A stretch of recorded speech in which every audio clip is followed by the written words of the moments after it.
بادشاہ آیا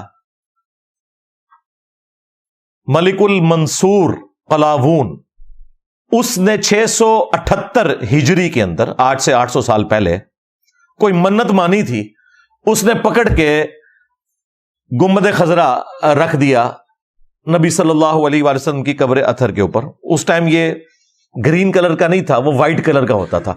اس کو گرین کلر ہوئے بمشکل 200 سال ہوئے ہیں۔ 1837 عیسوی میں، آج سے آلموسٹ 200 سال پہلے سلطنت عثمانیہ کے لوگوں نے اس کا کلر گرین کیا، پہلے یہ وائٹ تھا۔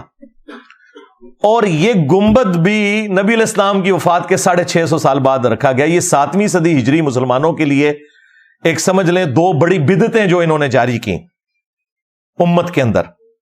اور بدعت میں اس لیے کہہ رہا ہوں کہ اس کی بنیاد کے اوپر انہوں نے باقیوں کو گستاخ کہا، اور یہ دونوں کام کیے سنیوں نے۔ میں نے اپنی کسی پرانی ویڈیو میں یہ بیان کیا تھا کہ یہ جو گنبد ہے یہ شیعہ حاکم نے رکھا تھا، تو اس پہ پھر میں نے اسی وقت رجوع ریکارڈ کروایا تھا کہ وہ شیعہ حاکم نہیں تھا، وہ بھی یہ ایوبی ڈائنسٹی کا ہی مملوک امپائر کا ایمپرر تھا، ملک المنصور۔ یہ دونوں کام سنیوں نے کیے میں۔ مروجہ میلاد کا سلسلہ شروع کرنا، اب شیعہ نے بھی ادھار لے لیے وہ سنیوں سے، وہ بھی کر رہے ہیں۔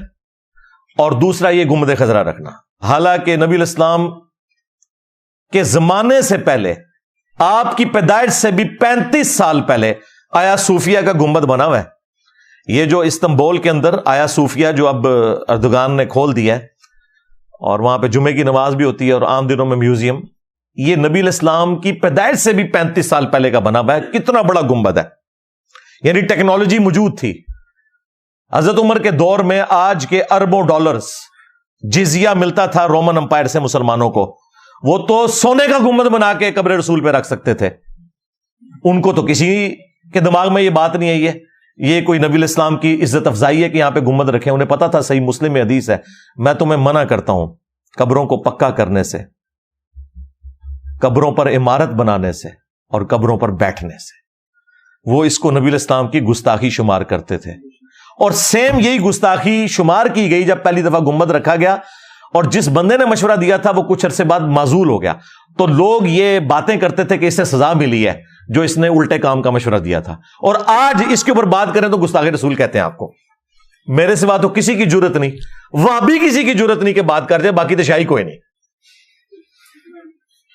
تو میں نے کہا خدا کے لیے دنیا میں جتنے مزارات نبی علیہ السلام کی مخالفت پہ بنائے گئے ہیں، اس کی بنیاد انہوں نے یہاں سے پکڑی ہے۔ یہ آپ کا کام تھا نا کہ جہاں آپ نے باقی مزارات جو ہیں وہ ختم کیے، اس گنبد خضرا کو بھی اتار لیتے۔ یہ توڑنے کی ضرورت ہی نہیں ہے، یہ اوپر رکھا ہوا ہے، یہ اتار لیں، نیچے حجرہ عائشہ موجود ہے، اس پہ میری تفصیلی ویڈیوز ریکارڈ ہیں، وہ پھر ٹاپک اور طرف چلا جائے گا۔ بہرحال 1926 کے اندر سعودی حکومت نے جو باقی مزارات تھے وہ سارے ختم کر دیے جو بقیہ غرقد میں تھے۔ اور سب سے بڑا کام جو انہوں نے کیا کہ 400 سال تک جو امت کی جمعیت کو آٹومانم امپائر نے توڑا، خانہ کعبہ میں 4 مصلے ڈالے ہوئے تھے انہوں نے۔ ویسے کہتے ہیں چاروں امام حق پہ ہیں، اگر چاروں حق پہ ہیں تو مصلے 4 کیوں ہیں؟ ساروں کے ایک کے پیچھے پڑھو۔ چلو 4 مصلے تھے، فجر کی نماز سارے حنفیوں کے پیچھے پڑھ لو، ظہر کی سارے شافیوں کے پیچھے، نہ پیرلل میں 4 جماعتیں کرواتے تھے 1517 سے لے کے 1917 تک۔ اگر یہ ورلڈ وار 1 نہ ہوتی اور سلطنت عثمانیہ نہ ٹوٹتی تو یہ بدعت آج بھی موجود ہوتی۔ اس ورلڈ وار کا ایک فائدہ امت کو ہو گیا کہ وہ بدعت اٹھ گئی، اور اب ایک مسلح وہاں پہ 400 سال تک انہوں نے 4 مسلح ڈالے۔